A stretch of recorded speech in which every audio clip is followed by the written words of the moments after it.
Hi guys, Devongunsmith Diaries here again. This is a nice, very common situation. Also includes another epic fail. Of course, we all like misery, don't we? This is a nice little Webley Vulcan 2.2. Reported to me as having problems firing it. Quite often, my beloved customers try to help me by telling me what's wrong. Bless them, quite often their perception of what is the actual case is quite often very different. This is failing to cock, so that's cocked. Safety off, safety on. If this tissue paper moves from the muzzle when I fire it, it might actually, come to think of it, or at the breech, it could be a breech seal or it might be something else, but we're going to investigate. So it actually does. That's interesting. That's a test I often do, but I will tell you, in the field I've loaded it and put a pellet in it and it doesn't go anywhere. So although it has a bit of air displacement, it's not actually doing what it should do. Cock again, and at the breech there should be a puff of air potentially there. Nothing. So it's not shifting air. Okay then guys, it's a quick matter of taking it apart. Posi screwdriver.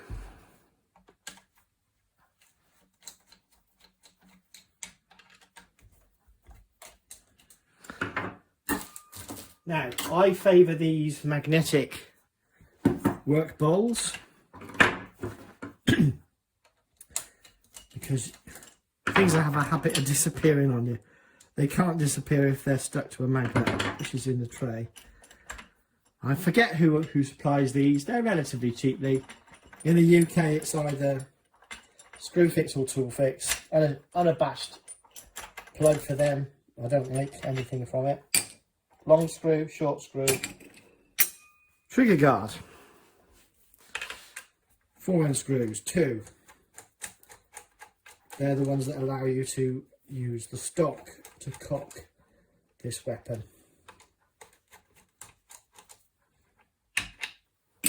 1.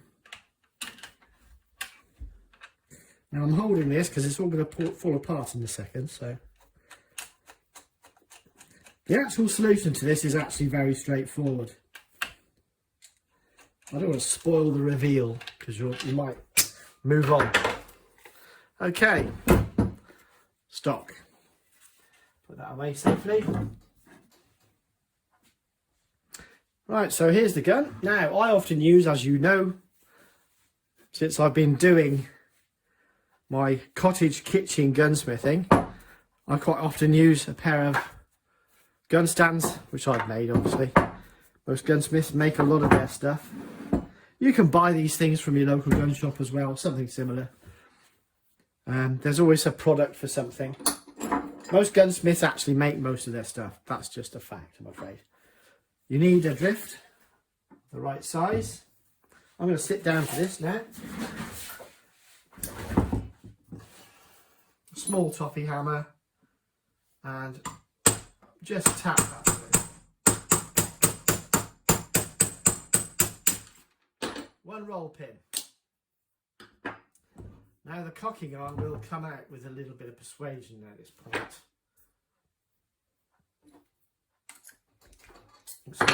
It's a cocking arm.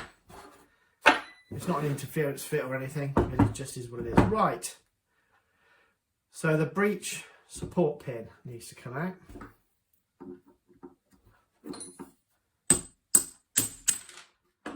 And on the Vulcans, very straightforward to do. We'll watch this part carefully. I'll just highlight this because you'll need to know this for later. The cocking arm spring there. That's the thing that holds the breech closed when you're ready to fire. You need a pin or something large like a Here's a couple of tools. I've actually found that these quite often fit perfectly. You have to retain that. I don't know if I can make it be seen, because there's a slot in it so that you can retain that, and the pin holds that from flying out when you open the gun. So, barrel removes. So now we have the dangerous bit. The specialist tool you need is a sash clamp. It's a woodworker's clamp. It's an elongated clamp. You can see what it's doing.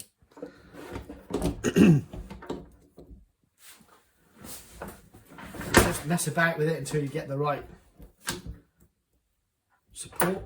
What I actually do is I wind this out.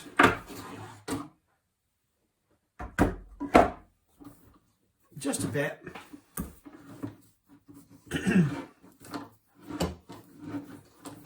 You'll see why in a second.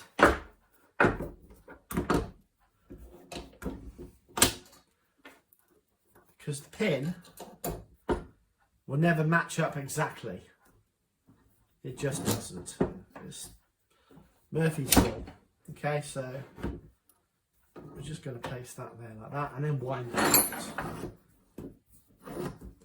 It also becomes evident when you need to release the spring. You need movement on the clamp to make a difference. Just bring it back into your view a bit. There you go. Okay, so we're nearly there. Just a quick mess about there. Right. Oh, look at that. As soon as I put pressure on the rear of the gun, the pin has actually fallen out. It's that good a fit. Okay, I'm going to tell you the fast track method. No point messing about here. First, find yourself a little screwdriver. You need to release the trigger, but I advise you not to release the actual sear. You may have to loosen it, but you don't want to release it, because the piston will come right out and it won't go past the sear, because the sear sits inside and does what its job, which is catch onto the rear of the piston in order to cock the gun. Just check that you're seeing this. Yes, you are. Right. I'm going to just offer this up to you now, because there's a tiny little spring there that wraps around itself, and you must not really disturb that. It's using the safety as the torsion part of that spring. So be careful of that, because it's a pain. If you do it wrong, you'll never get the gun to cock properly, because the sears don't engage and the bent doesn't engage with the sears. So just bear that in mind. What we're going to do is pop off this retaining spring and pop out the pin and remove the trigger. We've got to be careful. We've got to try and ease that back. Quite often what happens is we have to release this pin too, to drop the sear out of the actual barrel itself, the actual cocking piston barrel. So we'll just persevere with that and see how we progress. At this point, I am not releasing that clamp, I promise you. One retaining spring, one pin, one trigger mechanism. At this point, I am not sure we get enough. So I'm going to go ahead and pull out that retaining spring. Don't worry about those. They're all the same. Right, I would recommend you use a thin drift or pin, displacement pin. Gives you the slack you need without, yeah, that'll do it. I don't know whether you can see that, guys. It just gives me enough room to move the sear down without losing the orientations. There's a spring, a torsion spring in there that holds it all together, which is there. If you pull it out without supporting it, you lose all the, it's a nightmare. Just trust me. It's not my first rodeo. And believe you me, I've made those epic fails, and I'm trying to save you to do it. If you're doing a kitchen gunsmithing situation. Right, so we're now no longer under compression, so I'll just park that somewhere safe on the wobbly bench. Right, there you go. Extract the spring. The spring's in good shape. It's not that that's the problem. Yes, I can push out the whole of the sear out of the piston barrel. Okay. Now, using a screwdriver or some such, you just push that piston out of the way, and it slid straight through past that sear, remaining safe with that pin in place. There's your problem, guys. That is a has-been piston seal. I think what's happened is somewhere in the life of this gun, they've actually used oil down the breech to improve movement, or some guys like to play around and try and get dieseling to improve the power output, which it works for a short time, but then you find that it does stuff like this. It actually perishes the rubber, as you can see there. So quick tidy up of this. Talk among yourselves. There's a slight dovetail to the seal holding pin, I'll call it. Oh yeah, it's mucky as hell. That's really sticky. I may pause, do a bit of tidying up off camera, because this is going to take a minute.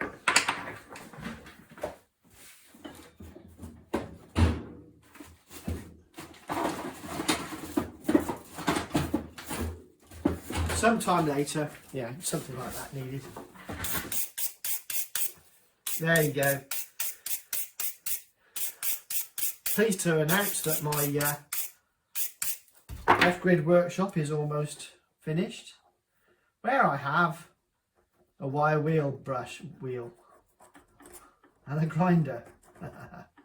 So while it's been fun doing the kitchen cottage gunsmithing, I can't wait to get back in and work in a proper environment, because it's just nicer. But it's been fun and proved that we can get things done, and I'll probably persevere with the kitchen table gunsmithing at some point.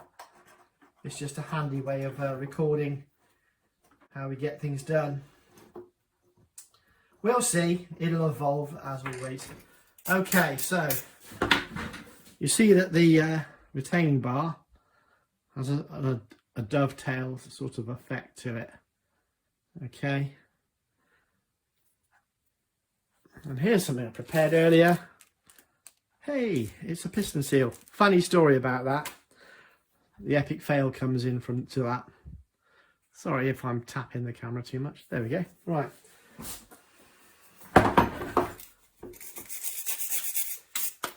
Right. Okay.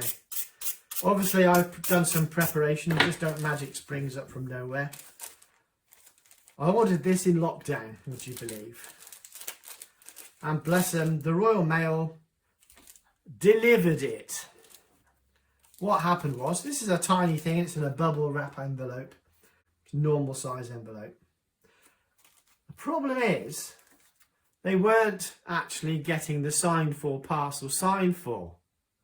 So 20 yards down the lane, the post office opened their van, he scanned the parcel, promptly put it in somebody else's bundle and posted it in their letterbox, by which nobody wanted to admit that they'd received it, because they probably threw it away because they didn't know whose it was.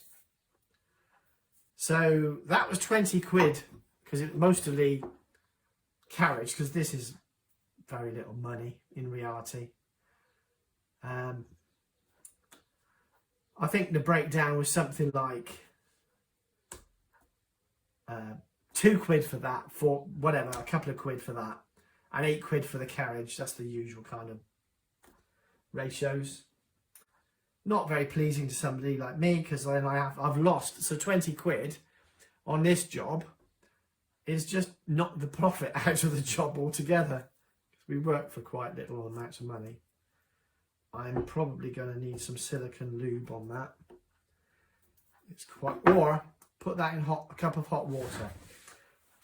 I'm going to make a cup of tea and boil the kettle and pop that in some hot water to soften it. Okay, freshly boiled water. There you go. Don't worry guys, I will dry it off before I put it in the gun. Just let that warm through for a little minute.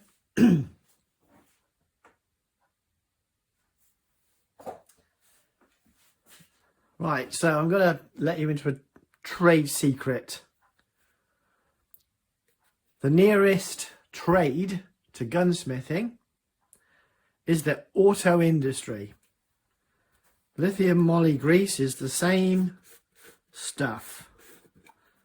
Molybdenum disulfide, if you could say that quickly, is the same stuff as the piston spring grease that you use in Springer air rifles. Okay, so that's just a tip. Some of the gun shops have been gnashing their teeth because they sell you about 20 mil for about 6 quid, I guess. But there we have it. Just knock the water out in the actual gunsmithing workshop. We've got a compressor. Obviously, we would just dry this off. But this is simulating what the sort of conditions you guys got. You have, even. Or gotten, if you live in America. So, it's warm and it's dried off. But just to be on the safe side, because this is the grease that lives in the environment of a spring operated gun, you can use a little bit of silicone. If you have it, silicone grease, that's fine too. This is a natural environment. This is quite normal. So don't recoil in horror when you see that I've done that. Little tips. Right, get rid of that corroded crap. Crap's a special word. Right, you're going to just press that down until it goes in. And there it is. Wipe off. Well, no, you don't need to actually. You're going to use that to lubricate that as it goes back in again. Looks mucky, but this is the nature of the beast. So if you're doing any DIY gunsmithing, get used to it, guys. Okay, so piston. Right, and we need to check something before we go any further, guys. Nearly jumped the gun there. Right, I've got a feeling there's a load of crud in the bottom of this. So with a long screwdriver, I'm just going to have a little scrape around and see if there's any detritus, good word, any sticky bits of old rotted out perished piston. Let's see. Keep that pin in there. Oh my goodness. Yeah, just a bit. Okay, so I'm going to need my power torch, which was here, and there it is.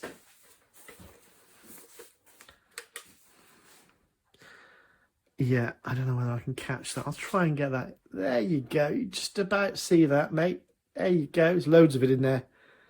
So, we'll be a minute cleaning that out. I have some recommendations. You can use a piece of wooden dowel with a slot cut in it and some tissue paper to make a homemade jag. Or if you're like me, you've got shotgun jags around on a shotgun cleaning kit, by all means use that as well. Let's just check this. I've loosened all that mucky stuff up. There's still a bit in there though. Well, let me just bring it to the centre. There you go. Can you see that? Yeah, just about. You can just about see that. There's dirt in there. I'm not hitting it on here. I'm hitting it on here. Holding that in place. Now again, at my workshop where I've got a compressor, oh, it's not too bad now. It's getting there. I would have just blown this out. Benefits of a nice workshop. Hey ho. But this is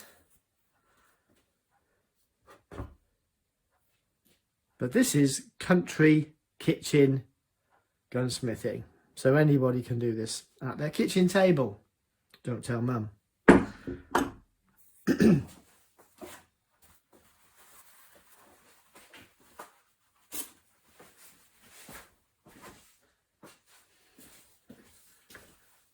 Here is a homemade jag dowel gun cleaning kit I prepared earlier, just like Blue Peter. Okay, right, so there's your tissue paper. Fold it once again, and then gently but firmly slide it in. Turn it about, and always turn it in the same direction. You don't want to leave anything in behind. Oh, did you see what I just did there? There's the spring about to move. Retain it instantly. Here's a chance for you to see the internal workings. There's the sear as it would lock the piston. You can just about see that. That's that little thing there that's popping out, popping up and down. Right, that's why we had to dismantle the trigger a little bit. So with that, twirl it in there, give it a twirl, give it a pushing up and down, always turning it in the clockwise direction so it stays on. Look at that, bit of rust, bit of gunk.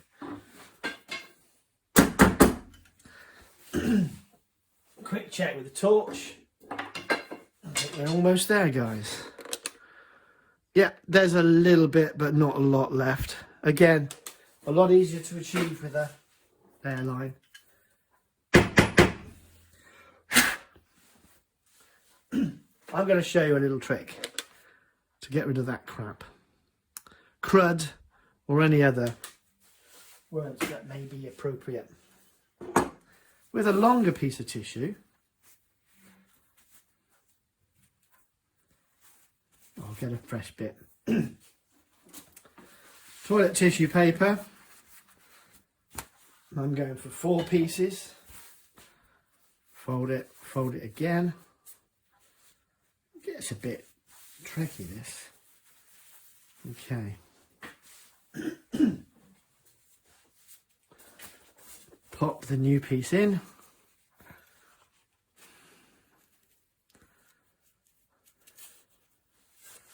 Wrap. There you go. Cleaning cloth, if you like. Black moly grease, which you're going to use for the pistons anyway. So plenty of that gunk on there. What's that going to do, guys? You're going to pick up all those particles, and it's going to grease the chamber as well. But good luck with getting it in there. Remember that pin, guys. Right. Pop it in, twist it. And like magic, that's going to clean and lubricate at the same time your piston. It's got pink crud all over it. Liberal use of the homemade piston rod cleaner. There you go. Okay. Lose that. That will be ecologically disposed of for those that are worried about those sort of things. Right. Clean piece. See how useful this simple little jag tool is. Just a dowel with a bit of a slot dremeled or sawn into the end of it. Right, clean piece. Now we're going to rotate that into the chamber. It's a little bit of resistance. You can see it doing its work there. Turning. There's a little bit of crud on there. You've got a lubricated barrel now with as much of that crummy, and it is like crumbs of rubber, removed. Now, if you want to be tight, go anti-clockwise. Pop it back in again. Turning anti-clockwise. Clean, clean, clean. And look at that. Epic fail. It's not an epic fail. I just like using that phrase. It's great on YouTube. It helps with the algorithm. Right. Let's see what we've done in here. Well, that's not bad. You can continue this. I'm doing a YouTube channel, so I want to crack on. You can continue with that. But what we are going to do is put a liberal dose of molybdenum disulfide or moly axle grease, for want of a better word, in. Okay, and that's to lubricate the whole thing. So press the thing, it pops up. Plenty of this on here. Some of these guns you can get shimming kits for. Top hat kits, which are PTFE top hats, which sit top and bottom of the spring assembly and reduce friction and stop the spring snaking and twisting within its own environment. I would recommend them. However, word of caution, push that sear out of the way, orientate that to fit, turn, a little bit of firtling. Right, hands are very greasy at this point, guys. Lift that sear up a bit more if you can. There it is, it's through. Okay. You can see it's there, it's through. You're going to have to give it a little lift once more. It's less easy when your hands are covered in grease, obviously. Sorry, hands in the front of the camera. Yeah, it's catching. That's what happens. Push it back. So, this is the sear on the piston, the sear catch. So, I don't want to really move that because it's a pain changing it, I promise you.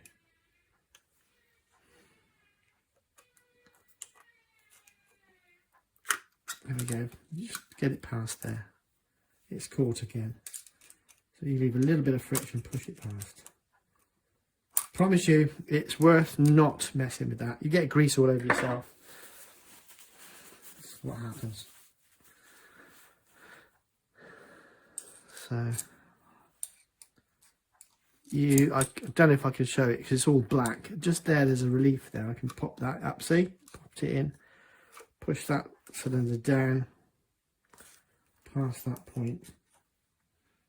Oop, I don't know if that was on the camera. It's through. Okay. Keep that pin in place. Locate that. There we are. There we have it. Right. Before we do anything else, let's get this trigger assembly back where it belongs. Because trust me, it's a nightmare if you get it wrong. So you align it like that, if I can get that right there. Okay. Retaining pin. I think they're the same size in both occasions. Yeah, the dimensioning is the same. Okay. If I can do this for the benefit of the camera. There you go. Using several fingers and thumbs to hold it in place. One retaining spring snapped into place. You can rotate these a little bit, but don't mess with them too much. Okay. I need to now change the position of this pin retainer. I'm going to try and find an exact size.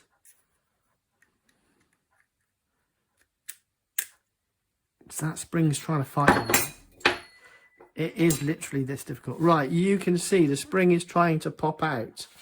Potentially, can I get it there? Yeah, can you see that? There we go, right. So I've got to lift that spring a little bit, get my pin in place.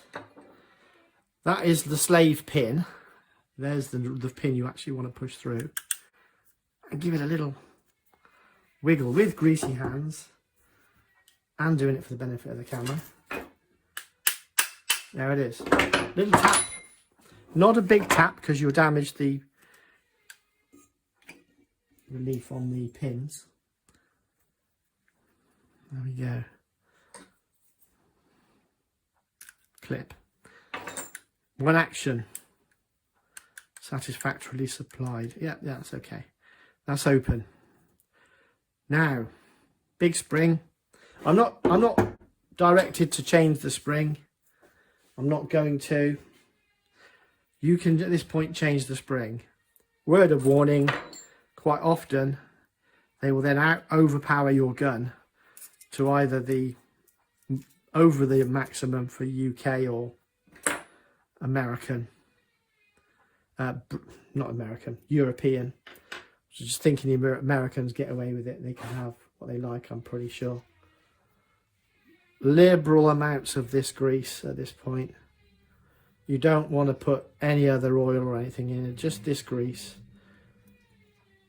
This is rubber and seal friendly, that's why it's used in car axles with rubber components, it's fine. Greasy mess. Okay, slide that in. Just a word of warning, you can, a word of warning is a tip, put plenty top and bottom. Those are the wear surfaces. Yuck. Just wipe my hands.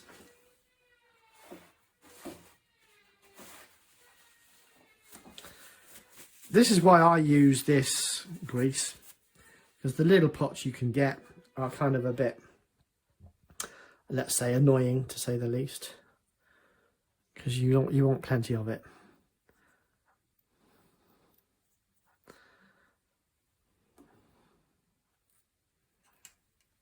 Piston spring guide in. Right, I will need to prep my hands so that I can actually grip something. Maybe find a bit of kitchen roll or something. Right, so that's the main part done. Moly grease has been used sufficiently, don't need any more of that for a minute. Okay. There's a flat which needs to be orientated that way, and you can see there's your compression. It's 1.5 inches or 1.25 inches.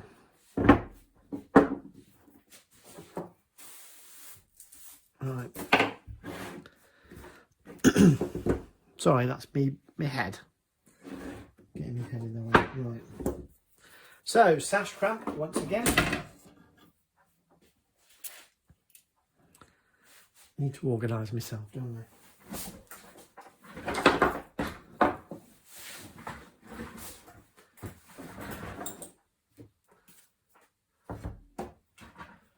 Right, so obviously I need to open said sash cramp now, more than I was before, so I can get the compression I need and close it up. There you go.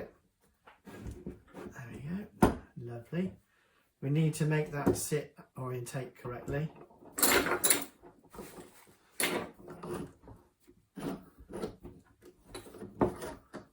take a minute. It's not aligned properly at the moment. There we go. It jiggles and wiggles for a minute. Right, so at this point you need to get that shoulder to slide past nicely. There we go. We're inserting it half a turn at a time.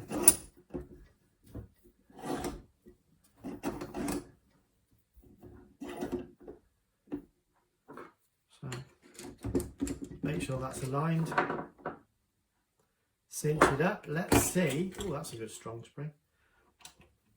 Right, we're not there yet. I need to align that a little bit better. So I use a screwdriver or something like that, just to give it a little wiggle.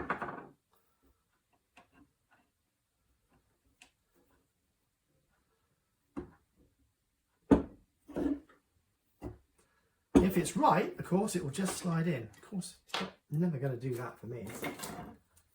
Never.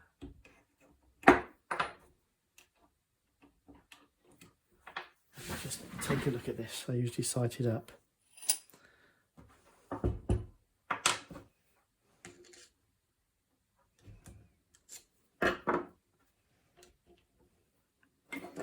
I'm willing to bet a light tap will get that in. And I bet it correctly. Right. Finger over the top just to stop it flying out, and quickly release it because the tension will retain that.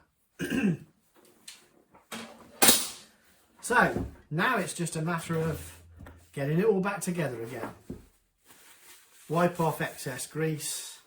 There's plenty of grease inside there now. Happy days. We need to align this piston now. That'll be a bit of fun. Pop this in. That's ready to go.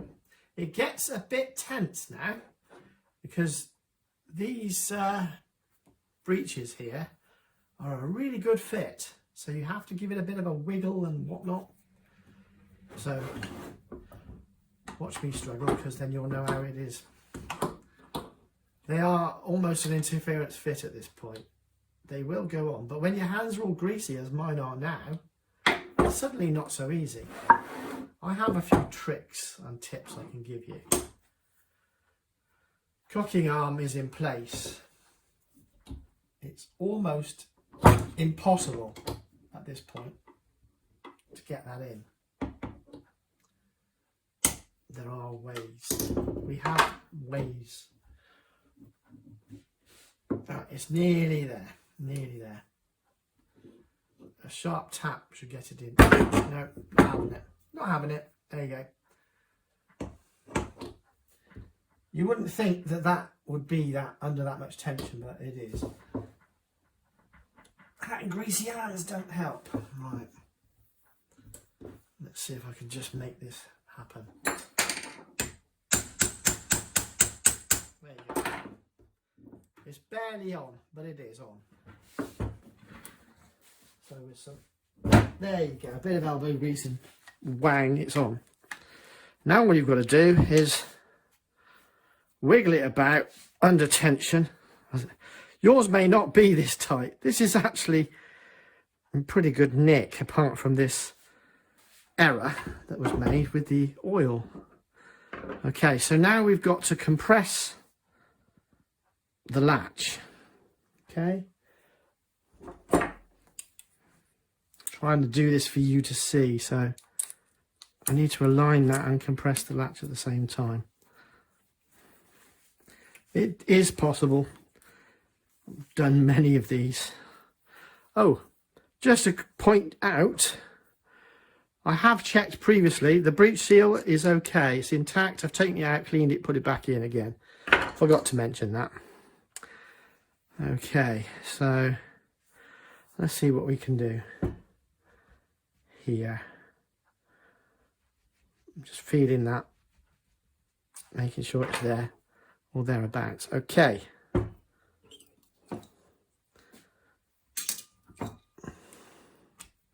If we get this about right, that pin will just latch very slightly in.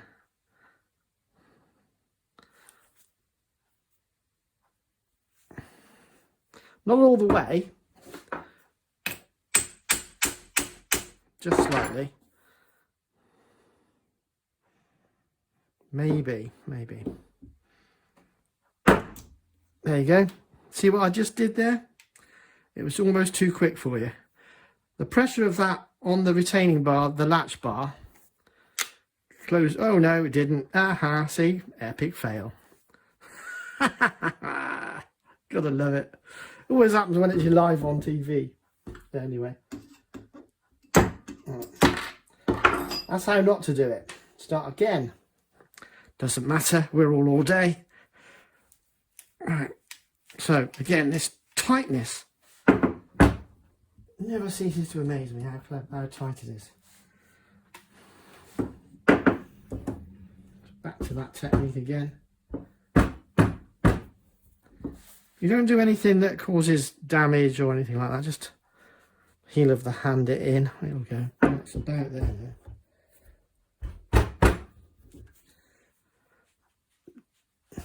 This would be made easier, of course, if I was using a vise, which I'm not. I'm trying to replicate the kitchen cottage gunsmithing techniques that you guys might be using. There you go. So I've just used that screwdriver to realign that.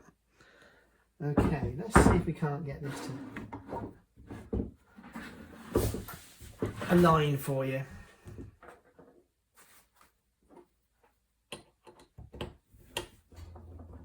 I'm using a brass pin at this point. No, it's not near enough. Okay. I find the positive screwdriver, with its triangulation, brings it to a pinpoint. And I think that might just... There you go. It's retained on the one side. If you want to secure and be safe, just another bar in there. Now do that trick. It's not having it. Okay. Press that in with something. No. I think I may have retained the pin already. I have to watch my head in the way. Right, okay. So I'm going to put pressure on the pin from below while injecting that latch spring in. Release the pressure on that. It's not quite having it. Done that loads of times like that before, but not today. It's quite a high tensile spring, so that's why I'm having difficulty to get that aligned. You don't want the pressure of the pin interfering with that either. I have been known to tap it in place. There you go. Right, that's free. Okay, align. It's really difficult to press in at this point. There we go. Did you just see that? It's almost too quick. Hope you got that on the camera. There we have it.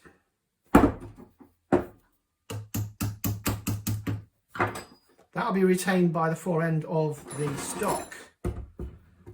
So, last item.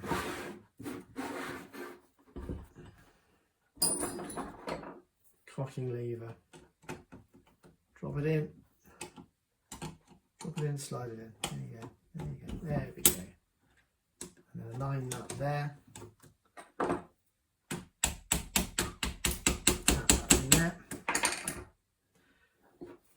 Again, using won't play. Yeah. You need a screwdriver or a pin just to align the hole a little bit better. As before, it's just stick it in and wiggle it. I'm sure you can remember that. Roll pin. Let's just see what we can do here. Get it started at least.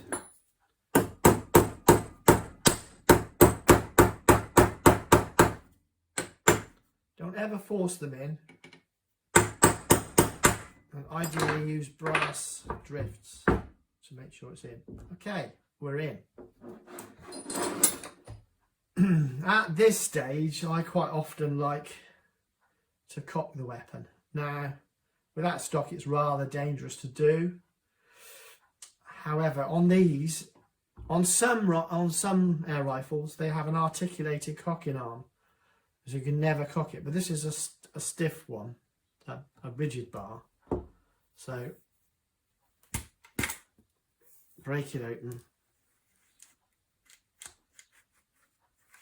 Not latching, something wrong there.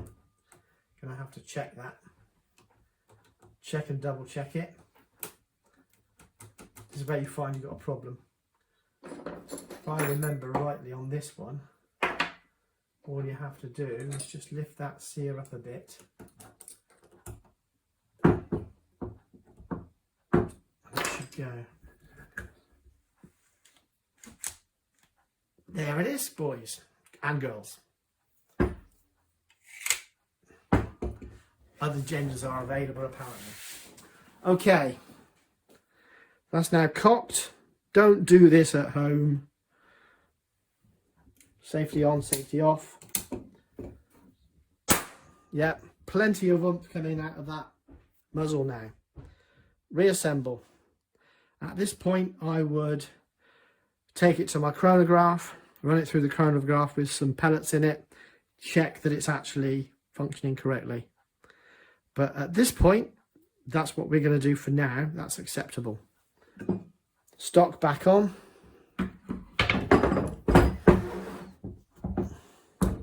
You have to assemble it to work the crony anyway.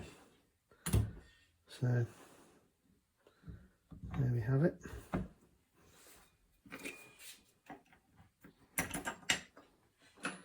Trigger guard in. I left the one screw in at the front.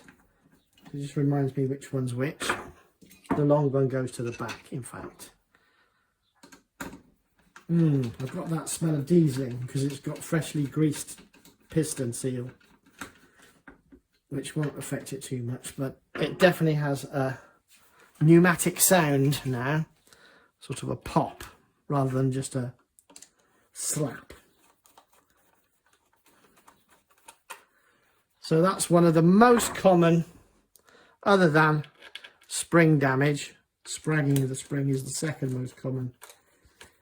And in the top three, breech seal, piston seal, and master spring, main spring.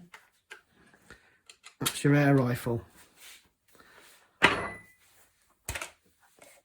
Yeah, that feels nice, nice and smooth. Job done. If you like what I do, as always, like and subscribe. There'll be more content soon, guys. Thank you.